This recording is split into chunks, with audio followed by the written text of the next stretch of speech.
Yeah, yeah. All right, just a couple of notes. One is when you look at the midterm, it's going to be 5 multiple choice, 5 true false, and 4 essay questions. Okay, just to give you an idea. There's a bunch of sample questions, as I've mentioned before, in the folder. You might want to take a look at those. I'll probably, at least 3 of the questions will come off of those sample questions. I may post a couple more questions along the way before we, probably in the next week or so, maybe over the weekend I might post a couple of them. We're going to be the sample questions for 2 through 5. The midterm's going to cover up to Chapter 5, which is the property law, which is what we're starting on now. So anyway, just to give you an idea, preparing for the midterm. Again, the midterm's on Monday, the 5th, before we start the week of spring break, the work of fall break. So just to give you a heads up so that you can all, I've mentioned this before that if you all get perfect scores, that's great for me, because when I'm grading your paper or grading your exam, I don't have to decide, oh, is this an 8 out of 10 or is this a 6 out of 10? Like if you just do it perfectly. So my preference is for everybody to get 100% on the exam. So if you could do that for me, that'd be great. All right. Okay. Second thing is Praxis is having a party on Saturday at Hayden Park from 12 to 3. They're going to be giving out sausage dog food, and I'll be there for at least part of it. Some of the other econ profs will be there for part of it. So anyway, you might take a look at that Saturday at Hayden Park from 12 to 3 for the econ party. The last thing is classic album of the week is Rod Stewart's Every Picture Tells a Story. Okay, and of course that's my Econ 105 theme is Every Picture Tells a Story. Mentioned in here probably anytime you draw a graph, it should tell a story. And really that's all, when you do demand and supply curves and et cetera, they're just really stories. And I also say every equation tells a story. So if you're taking intermediate micro and you've got this calculus equation, then you should be able to tell the story that goes with that. So anyway, Rod, Maggie May's on here, a lot of great tunes on this one. So by the way, this year, vinyl records outsold CDs in terms of since the first time since 1986. So vinyl's back. All right. Okay. Last time we were talking about property rights and signing. How do you sign property rights? And when we were taking a look at is that we've talked about this before and we'll talk about it again, and the Coase theorem basically saying that if transactions costs are low, doesn't matter who do you sign the property right to, because they'll be able to bargain with one another. So one of the, and we made some comments at the end about it would go to the efficient spot.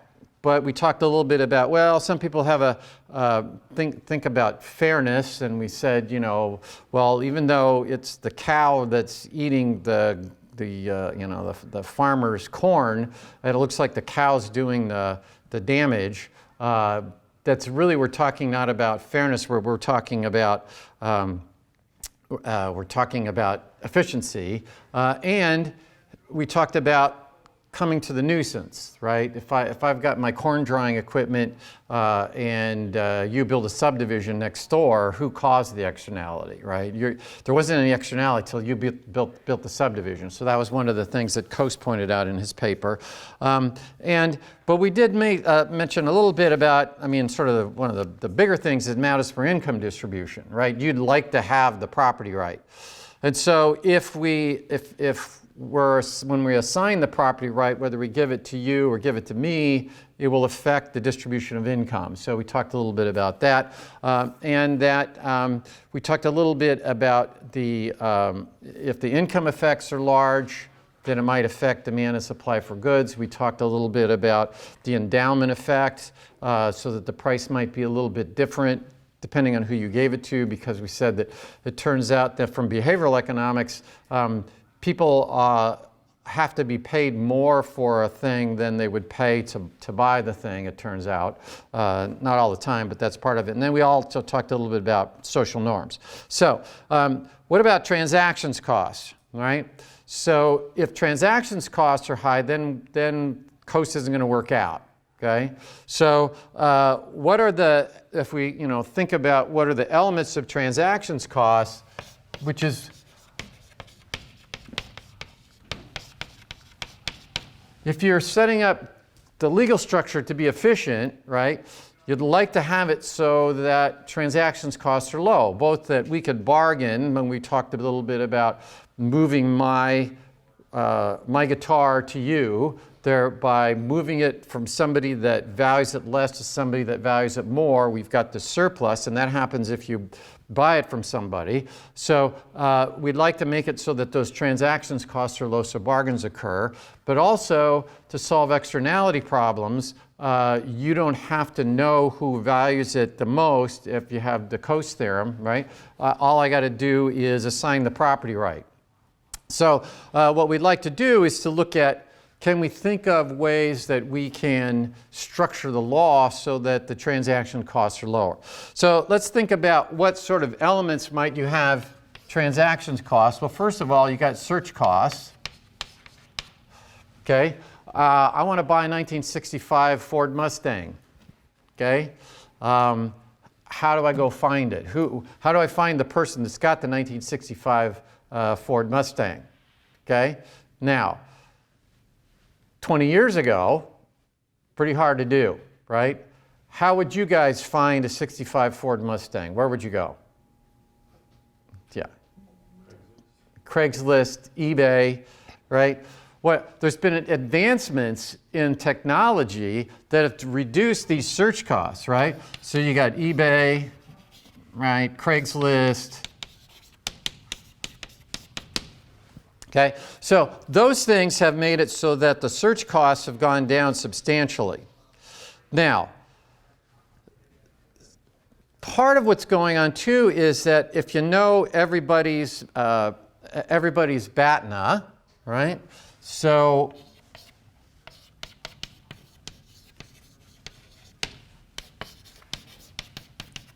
right, they're going to be lower.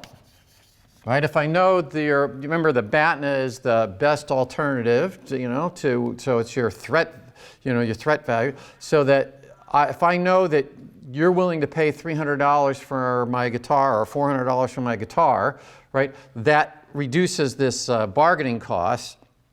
So, in fact, we've sort of moved on to bargaining costs. Forgot to mention that.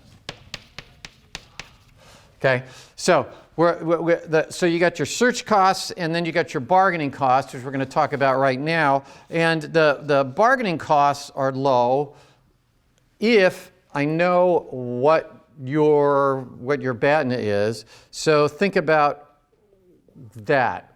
You go into Walmart to buy something.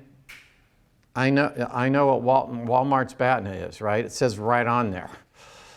Go buy a used car from somebody, right? Go buy that 1965, Ford Mustang. They'll put it on Craigslist, but maybe you can talk them down, right? Or maybe they've got it, there's, where is it? I'm trying to think, I think on 127 or something, there's a little area where you can just park your car and, park your used car and put a sign out, and, there's sort of, you can just, it's not really a used car lot, but it's, I think you pay so much to just sit your car out there. So, but the point is that when you have a very simple item that you're buying at the grocery store, right? We know what that batten is. But if it's something where you and I are bargaining over, then it will make it more difficult. So if you sort of think about that, simple items, right? Simple items are easier to bargain over. And so if we sort of notice one thing that we talked about before that would increase the bargaining costs is asymmetric information.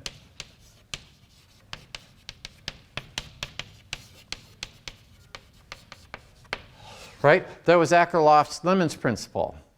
You know more about the car that you're selling me than I know about it, right?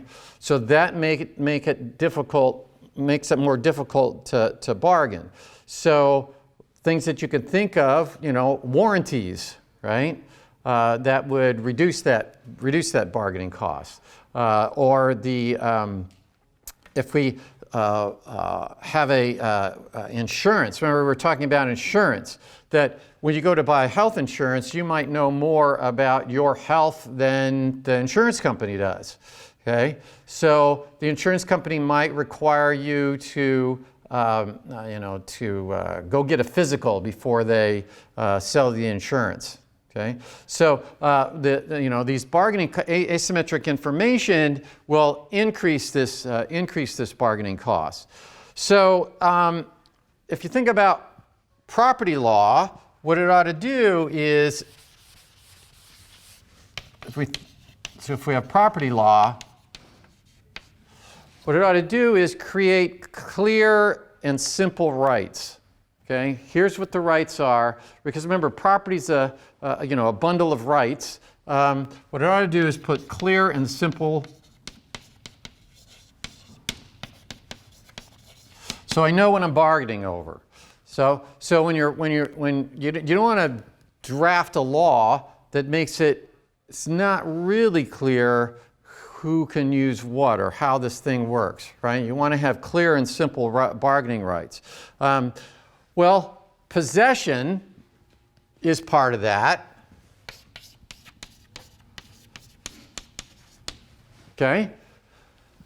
You go to buy a car, how do you know that person really owns the car?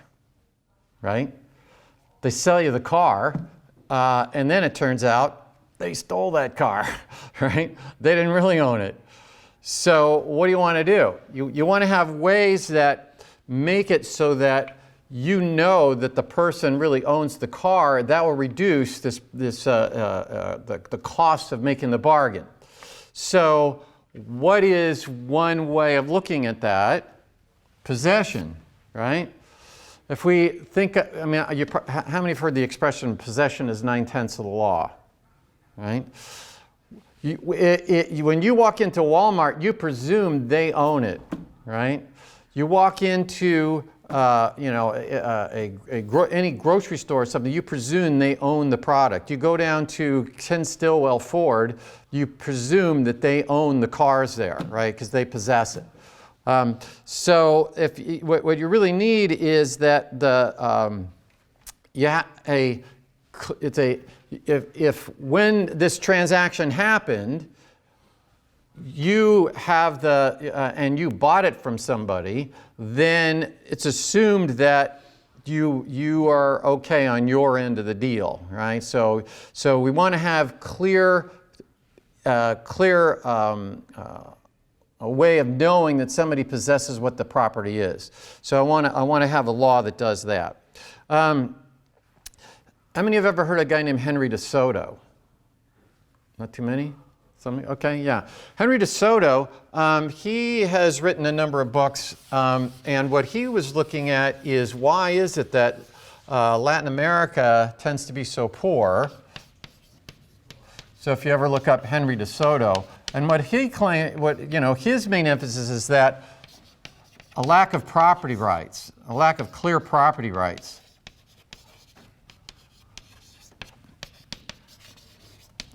has reduced the economic stature of Latin America.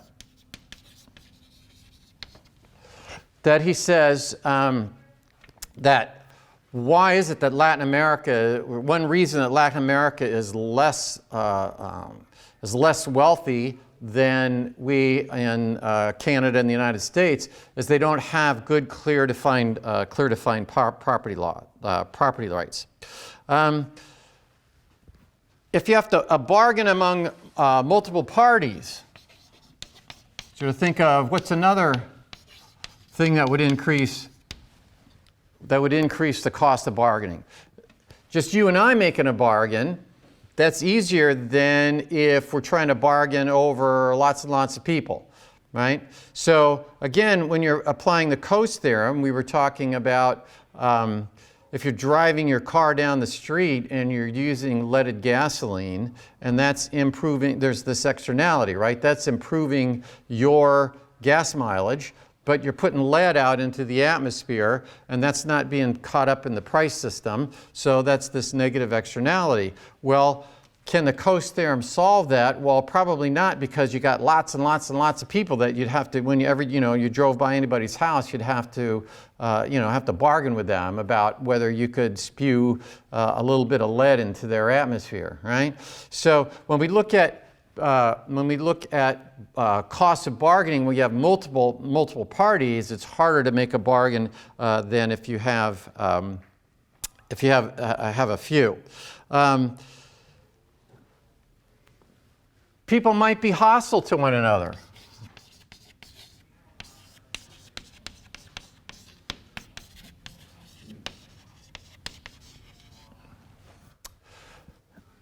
Anybody thinking about becoming a divorce attorney? Right? They exist here in Hillsdale, right? You can find attorneys, law firms that they specialize in divorce. Okay? And so if people are hostile to one another, it's going to be harder to come to a bargain than if they're friendly with one another. You might have a divorce where there's no problem at all. They just say, well, whatever you say when you get a divorce, but they might have said, okay, we're done, but they're, get along well with one another or something like that, and they just, no problem. But it's possible that, if people are hostile to one another, you can guess that you'd have less, it'd be more difficult to reach an agreement on what the bargain's about. Another big thing that would be is people either overestimate the surplus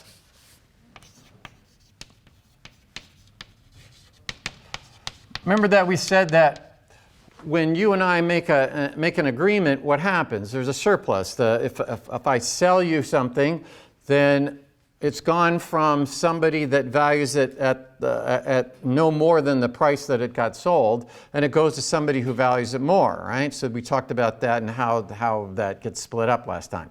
But if I think that the surplus is higher than you, I think you are gaining more, are going to gain more than you actually are, then it's going to be difficult for us to make a bargain. So we could overestimate the surplus, or we could underestimate the other person's BATNA, right? I think that you're going to agree to something that you're really not going to, right? So notice that when a union is bargaining with Ford Motor Company, if the United Auto Workers is bargaining with Ford Motor Company, okay, they might end up with a strike, right? And what is the strike about? Okay, the strike is either the Ford underestimated what the union would want in order to make this agreement, or they think that by making the agreement, Ford Motor Company is going to earn this much profit, and Ford thinks they're only going to make $100 million, and the United Auto Workers think they're going to make $200 million, and so they think the surplus is actually larger than it is. So that would result in a more difficult, that's a bargaining cost out there. Okay, now if you have a ways of going out and getting your accountant, right, to show this is what the cost is going to be, and you bring in when you're meeting with you're the representative of Ford Motor Company and you're meeting with the UAW member, the union bosses. What are you going to do? You're going to try and come in with information that shows them, hey, this is really what our profits are going to be next year, right?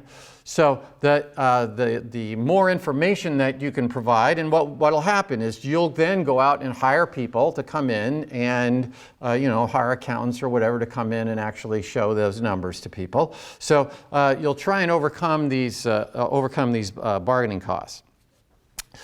All right, so we got search costs. We've got, again, eBay and Craigslist and people used to, you guys probably don't read the newspaper and look at the want ads, but there used to be want ads in the newspapers, okay? And so if you wanted a car, you would put it in, right? Or you have classified ads. Have you ever seen classified ads in a newspaper? Okay, yeah.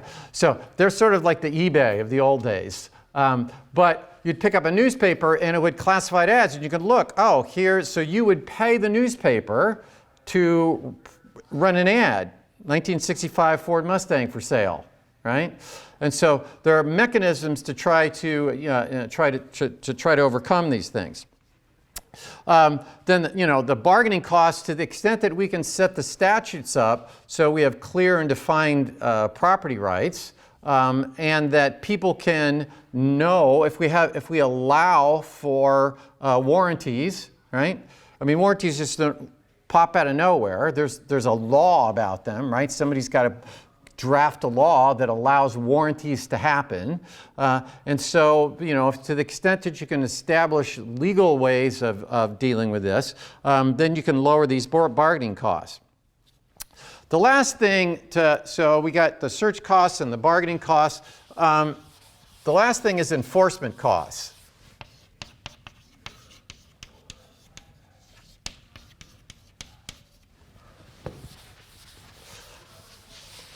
So what are enforcement costs? How do you make sure that people, we'll put that as 3 here, how to make sure that people stick to the bargain?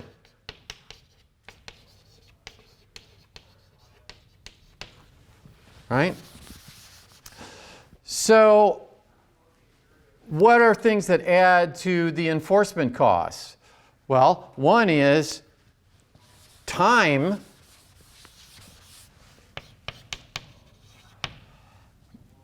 Can increase enforcement costs. That is, when you get the property and when you pay for it.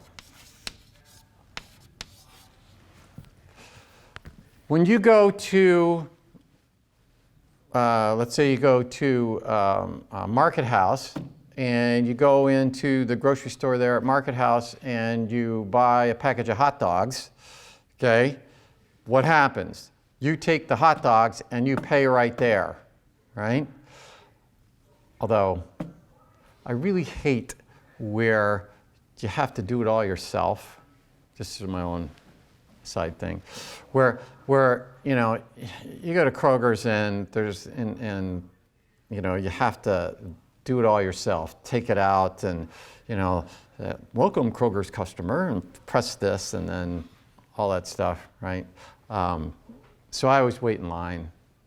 You know, I'll be standing there with like 2 things, and there'll be like 3 people in front of me because they only have a few checkout counters where they've got somebody behind the checkout counter, right?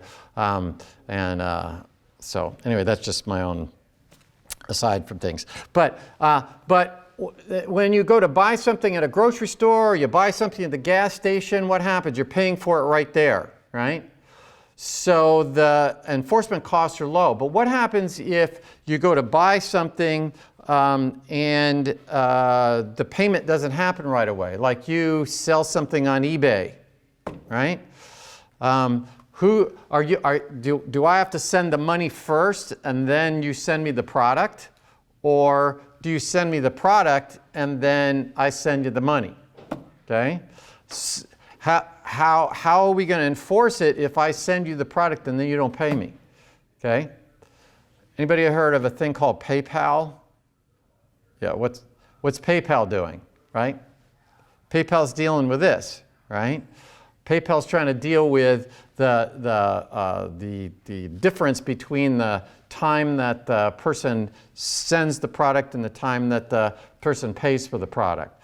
So you can think of ways that you can deal with that. You could post you agree to a contract. You could post a bond, right? To make sure that you're going to go through with whatever we've decided to do, right? You can post a bond. So again, the law doesn't like just show up. We've had to have a law that says, oh, you can do this, right? You can make it so that you put a down payment on something, right? So, and what does that mean? I mean, we're going to have to set up the contract so that you can make a down payment, and then we'll state here's what happens if you don't pay on time for, you know, making your mortgage on time. Can they take the house back, etc. So the law is trying to make it clear what's going to happen if you don't do this. So again, if you look at table 4.3 in the book, it gives you it's just an outline or a summary of the factors that affect the transactions cost. But basically, again, it's not like these are the only things that could affect the search costs or the only things that affect the bargaining, you know, the transactions costs or whatever. There might be all sorts of other things, but these are just sort of things that are sort of obvious. It's like in ECON 105 when I'm talking about what things shift the demand curve, right? So I say, oh, well, the taste shifted and price of complements, price of substitutes, income, right? But there could be something else that changes your answer to how much would you be willing to buy at the same price. But those are obvious things here. So we're just, these aren't the only things that can affect bargaining costs, but they are these are sort of some of the obvious things to take a look at. So we're trying to deal with an externality problem, right? Where your use of the property affects me, but we don't have a mechanism, the price system's not picking that up, right? So remember we talked about externality costs, we've talked about this several times in the Coase theorem, etc. But then what we said that a solution to an externality is right, the Coase theorem, which says that if transactions costs are low, then we can assign the property right. Remember, you want to have clear property rights, but we clearly assign the property, but we don't have to decide who to give it to, right? Because if transactions costs are low, then what will happen if I assign it to the property who doesn't to the person who doesn't value it the most, they'll bargain with one another and it will move, okay? But what could impede that is the transactions cost. So what we would like to do is we want to have the law try to reduce transactions costs.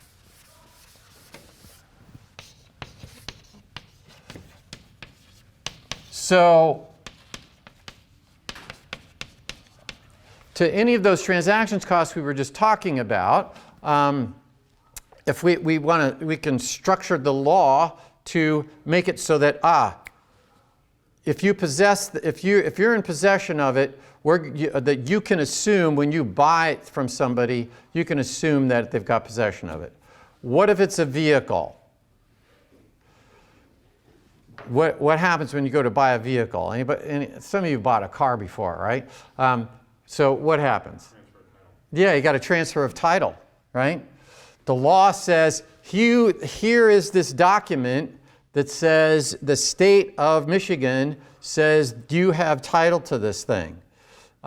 If you go to sell a house, right, there'll be a deed that you will have to transfer, right? And you'll meet, if you've ever, if you sell a house, you'll have a closing, and you'll probably have an attorney, or you'll have a real estate agent that's at the closing, and they'll have all these documents that you fill out, right? And you have to show them, okay, here's the warranty deed or whatever, right? So what is the law doing here? The law is making it so that I know there's clear title to this thing. So what does that do? It reduces the bargaining costs, okay? If I don't know whether you really own this house, I'm probably not going to buy it from you, right? Or if I don't know whether you own this car, it's going to be more difficult for me to borrow it from you or to buy it from you. So the statutes that are out there, the laws out there in order to reduce the transaction costs. Or, as we've mentioned here before, if one of the problems is if there's lots and lots of people to try to bargain with, then I might allow an entity, we've talked before about the Nature Conservancy. What is the Nature Conservancy? The law has said, here's what it can do. It is an entity that can own property, right? And it can hire people, and it can take money from you, and you can write out a check to this thing called the Nature Conservancy, and then the Nature Conservancy will gather up all your checks, and it will go out and go buy pieces of property because, let's say that you think the Amazon rainforest is getting burned down, okay, and you want to, and either you think that that's going to cause global warming, or you just feel better that there's going to be the Amazon rainforest even though you're never going to go there. What can you do? You can write a check off to the, Save the Amazon Rainforest Corporation, and so it allows a 501c3, right? What is that all about, right? One of the things that's doing is reducing bargaining costs when there's lots and lots of parties to deal with. Also, we've talked about custom and laws that establish clear property rights, right? Remember that common law is where we look at precedent and we sort of make it, okay, this is the way it looked last time. This looks a lot like last time, and so we're going to say this is what the law is. So you could have custom and laws that establish clear property rights.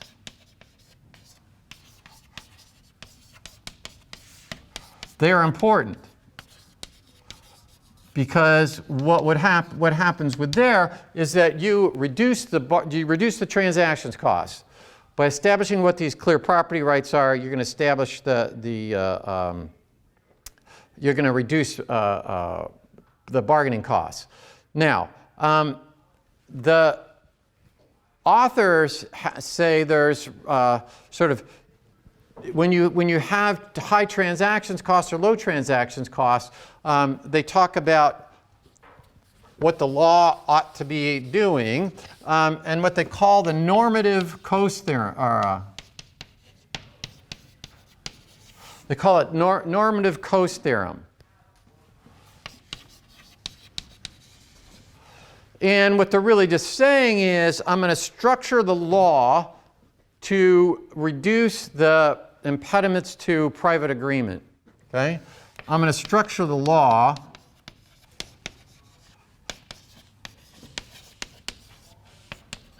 so what do we mean by that? The impediments. I'm going to structure the law to reduce the to private agreement.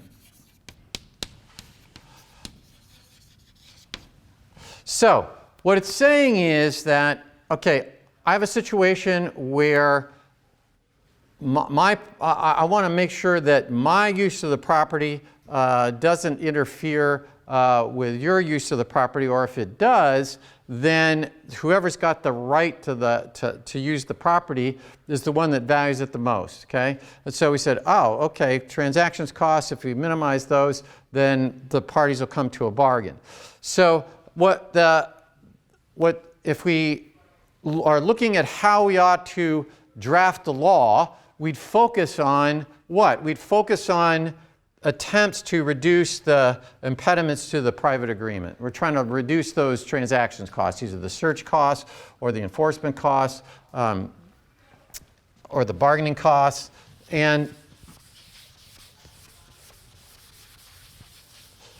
But they call the normative Hobbes theorem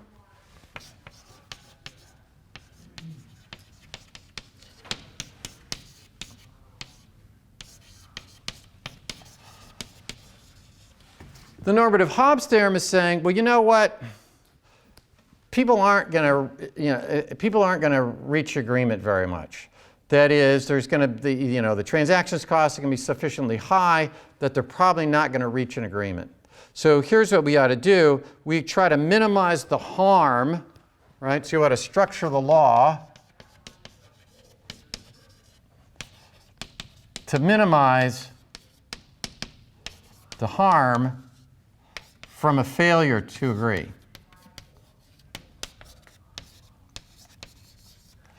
So just sort of, think about it, is that if what I'm trying to do is solve this externality problem, or I want to make sure that, who's got the property rights, et cetera, here's what I'm going to do. If I should try to look out there and try to create laws that reduce these transactions costs. Okay? So laws that attempt to reduce the transactions costs, saying, okay, clear title to something, or right of first possession, those sorts of things. If they reduce the transactions costs, then bargaining is going to happen, and the property rights is going to go to the person that values it the most. Suppose you think, ain't going to happen. These, no matter what we do, these transactions costs are going to be too high for this agreement to happen. And so what are we going to do? We need to structure the law so that it reduces that the harm caused by, what is the harm caused by the failure of private agreement? That is, the property is going to go to the person who doesn't value it the most, right? The property is going to go to the person that has, I'd like to get that property right, but I can't get it. So what I'd like to do is then, in Hobbes, is saying that if we say we're using what they're calling the normative Hobbes theorem in the textbook, what is that normative Hobbes theorem? Is saying, okay, structure the law to make it so that when parties fail to bargain, we're going to assign the property rights to reduce the inefficiency. And what does that mean? We got to do this, then we have to figure out who values it the most, right?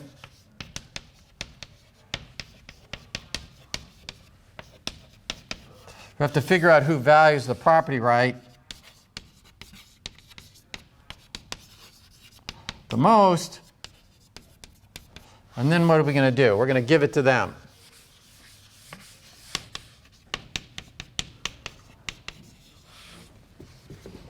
Okay?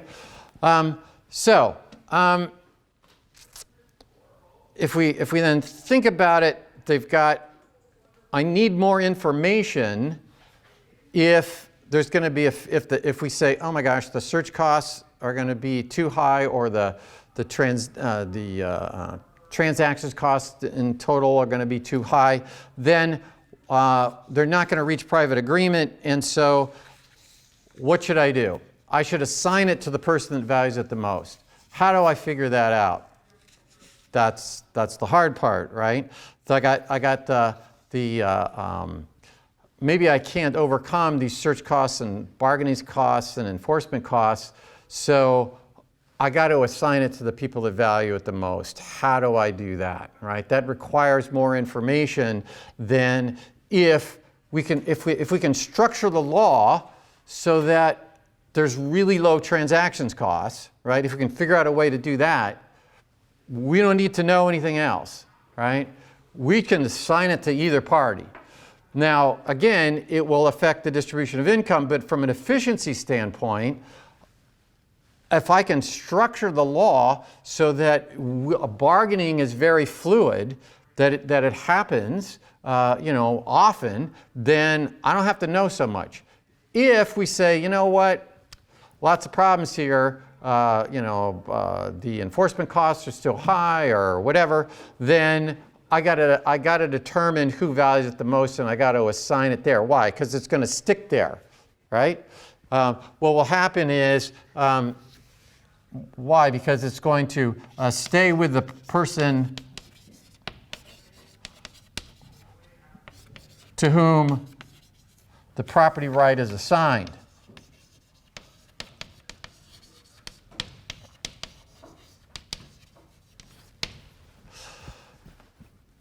Now, if what we do is we set the property rights through clear, we have a clear precedent. If we look at, again,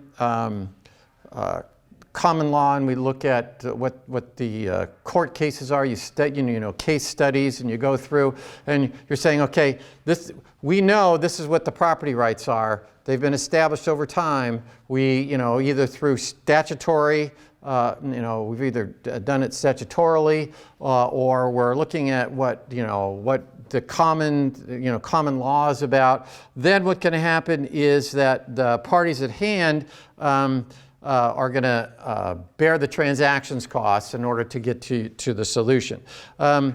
Or you could have it so that the courts could try each case and try to figure out who gets the property, right? Each time the court could come in and say, well, you know what? I think this person values it more than that person. So what's your attorney going to do? Your attorney is going to come in and try to explain why you value it a lot and the other person doesn't, right? That's one of the things that you're going to be doing. You're going to be coming in, I should get the right to this property because this is high value to me. So that's what they're sort of talking about in the Coase theorem. So if, again, just obviously maybe if you have a situation where, right, if the transactions costs are low and the information costs are high, then you're gonna rely on Coase, right? You're gonna try to make it so that the parties can reach an efficient bargain. If, on the other hand, if the transactions costs are high and the information costs are low, then Hobbes, right? You assign the property right.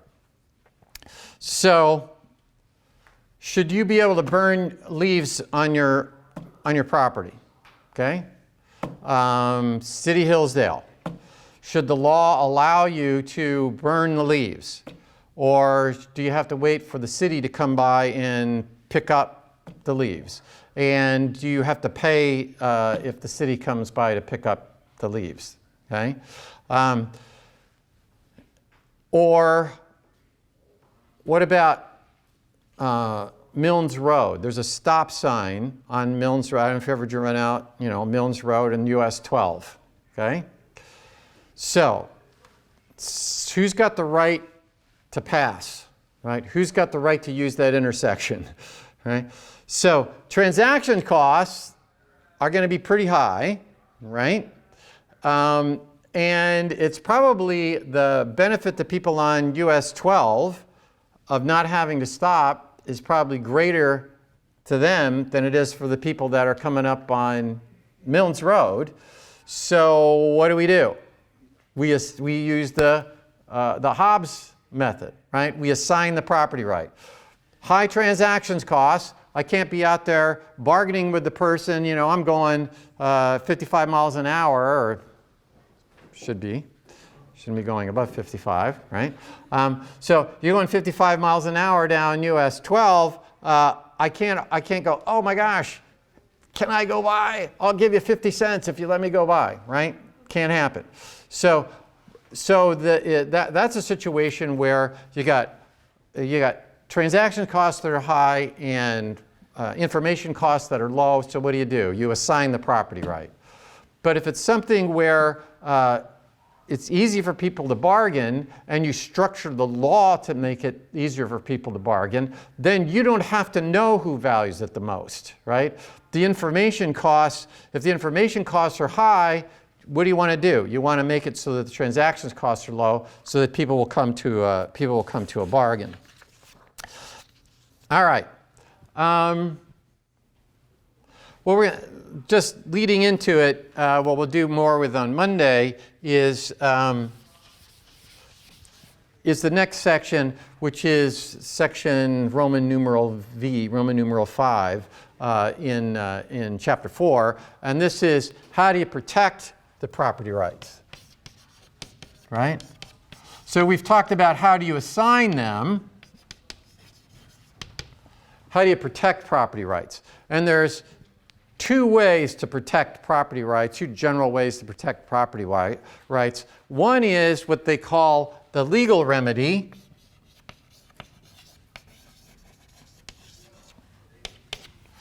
And what the legal remedy says is that the defendant has to perform an act or not perform an act. Remember that, how does this thing work? If you think there's damage to you from somebody doing something with your property, okay, let's say they're trespassing, then I could have a remedy to protect your property rights by saying you can tell the person here's they can do or they can't do. That's what that's called an injunction.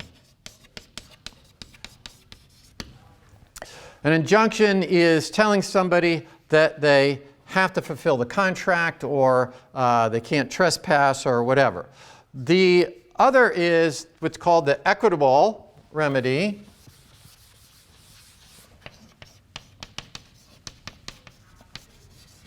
And the equitable remedy is you have to pay compensation. So I could have a thing that says, hey, you can't trespass on Gary Wolfram's property. Or we could have it that if you trespass on Gary Wolfram's property, you have to compensate him for the damage. It'll turn out, again, this is all about incentives, right? It'll turn out that if you do it one way, you might have different incentives than if you do it the other way. And so clearly we make the laws so that there are such things as injunctions where you're told you have to fulfill the contract. And there's some things where we say, oh, you got to compensate the person. And that's going to, what we've just been talking about in terms of the Hobbs or Coase way of dealing with things, whether you use legal remedy or you use injunction will depend on how much information's out there and what the transactions costs are out there. So for Monday, we'll go ahead and finish this protection of property rights section, and I suspect that what we're going to do is we may get close to finishing chapter 4, and perhaps, but we'll just do some more examples. So anyway, over the weekend I'll try to just put a couple more questions in the sample questions, but focus on the sample questions 2 through 5, because that's what the midterm will be on. All right?